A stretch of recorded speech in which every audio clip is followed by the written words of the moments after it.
Bom dia pessoal, meu nome é Sam e hoje a gente vai resolver as questões referentes à biologia celular postada no grupo pela professora Letícia.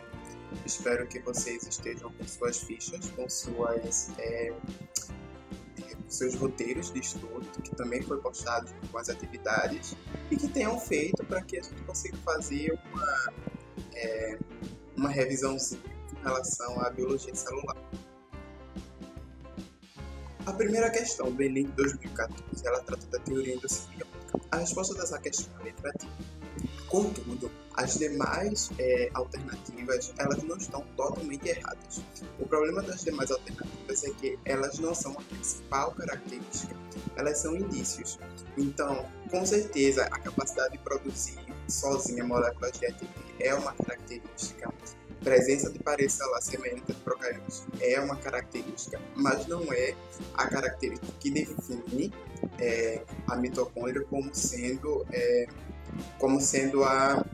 uma bactéria. O que define dela possivelmente ter sido uma bactéria é a autodeplicação dada por DNA, que é uma característica de todos os seres vivos e que é um DNA circular próprio.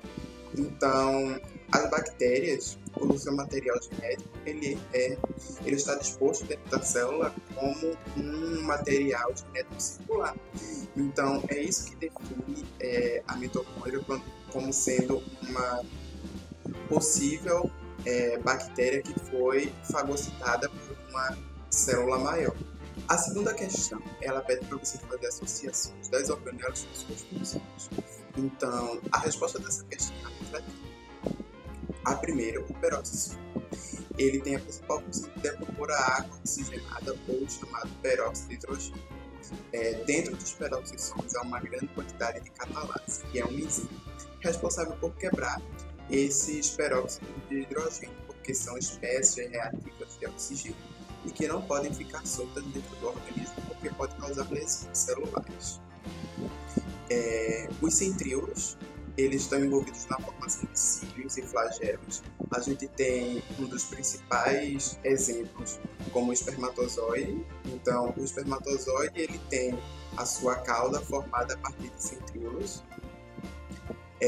Os lisossomos, a principal função dele é realizar a digestão celular. Os lisossomos eles têm uma quantidade muito grande de enzimas. Então, eles acabam fagocitando alguns compostos endógenos que não sejam de interesse celular ou algum lixo celular, alguma coisa que sobrou, eles acabam fagocitando, digerindo e na maioria das vezes eles colocam para fora da célula ou então eles reutilizam. O complexo Golgiense, ele está responsável por armazenar proteínas. Então, o complexo Golgiense ele é muito importante em células como de glândulas, porque ele vai, dentro desse complexo Golgiense, ele vai armazenar os compostos que são produzidos na célula e aí esses compostos eles são liberados para o meio. A gente tem bem desenvolvido o complexo Golgiense em células de fígado, em células do pâncreas, que são órgãos que produzem uma série de substâncias que são colocadas para o meio.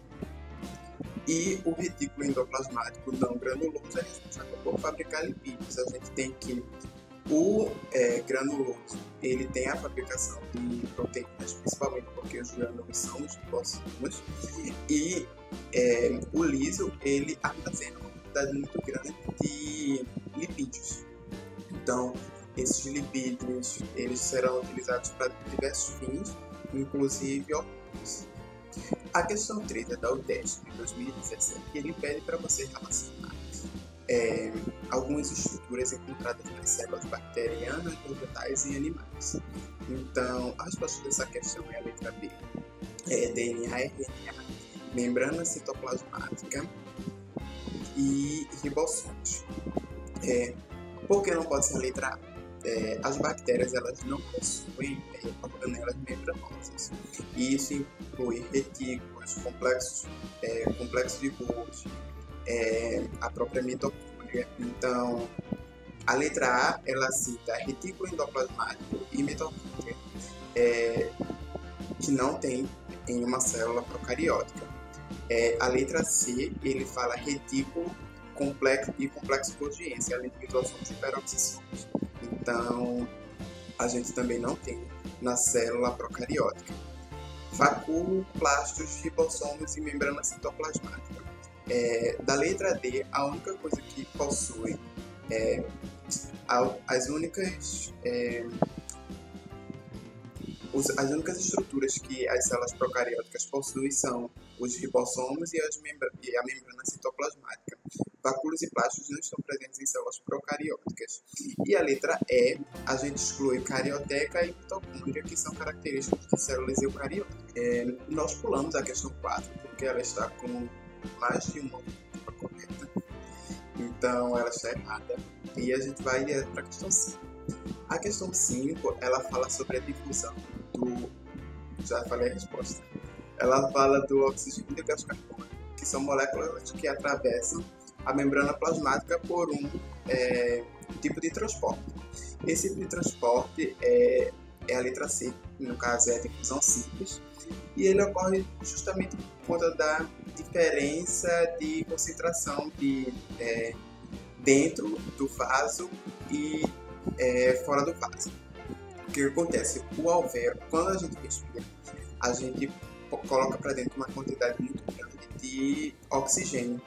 E nas nossos capilares dentro do pulmão, a gente tem uma quantidade muito grande de CO2 que é proveniente do corpo. Então, esse CO2 vem pelos vasos, vai para o pulmão.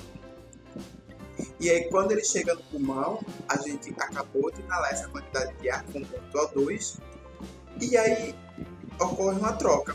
Então, onde tem mais O2 vai para dentro do vaso, e onde tem mais CO2 vai para fora do vaso, ou seja, para fora do pulmão. Então, a gente tem essa troca. Essa troca, ela não tem gasto de energia.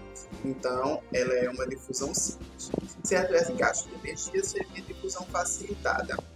Se a gente estivesse falando de um meio aquoso, a gente estaria falando de osmose.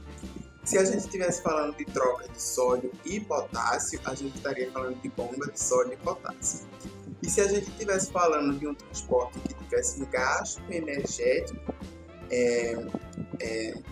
de maneira em que a gente estivesse mandando esse soluto para uma área em que ele tivesse alta concentração, então a gente estaria fazendo um transporte ativo, que é basicamente enviar para o local que é mais concentrado uma quantidade daquele mesmo soluto. Então, a questão 5 do Enem e ele fala de transporte, muito parecido com a questão anterior. E aí ele fala de uma cozinheira que tem uma comida com bastante sal e ela coloca batatas sem tempero. E aí o que acontece? Tudo vai tender a um equilíbrio. Então o que vai acontecer? Parte do soluto e do solvente que está na comida, ela vai passar para a batata. Então, a resposta dessa questão é a letra E, difusão, porque o transporte ocorreu a favor do gradiente de concentração. De que forma? Se eu tenho uma batata que ela tem zero sal e eu coloco ela dentro de uma comida que tem muito sal, a tendência é que a batata ela fique com a mesma quantidade de sal que a comida. Então, ela vai tender a um equilíbrio. Então, a gente tem a passagem do soluto da comida para a batata, até que a batata fique com a mesma quantidade que o alimento. Então, a questão 7, ela trata de um tema que é muito comentado, que vem sempre no Enem, que é a divisão celular. Então, ele fala a respeito da mitose e da meiose. E aí ele pergunta o seguinte: a mitose e a meiose são dois processos importantes que garantem a divisão das células. Sobre a meiose, qual a alternativa incorreta? A resposta dessa questão é a letra B. ele diz que a meiose ocorre em células somáticas de animais, e não é verdade. Existem dois tipos de células, as somáticas e as reprodutivas. E as somáticas é a que dá origem a todos os outros tecidos, que ocorrem principalmente por divisão mitótica, porque ela tem a tendência do crescimento tecidual. Então, eu não posso ter uma meiose em uma célula somática. A meiose ela ocorre principalmente nas células reprodutivas, porque dentro das células reprodutivas o principal objetivo é gerar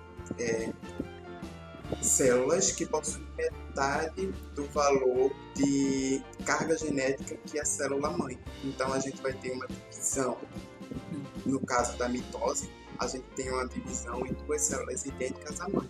Então a meiose ela não ocorre em células somáticas, sim em células reprodutivas. Então a resposta correta, no caso a errada, seria a letra B. A questão 8 da FUVEST, ela fala que uma célula somática que tem 4 cromossomos, ao se dividir, apresenta na metáfase. A resposta dessa questão é a letra A.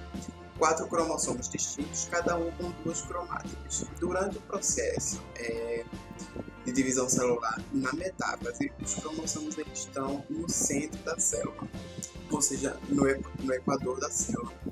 E aí, esses cromossomos eles estarão nesse formativo. Isso aqui é um cromossomo inteiro, cada lado desse é uma cromática. Então, eles serão 4 cromossomos distintos, cada um com 2 partes, cada parte chamada cromátide irmã, ou seja, letra A.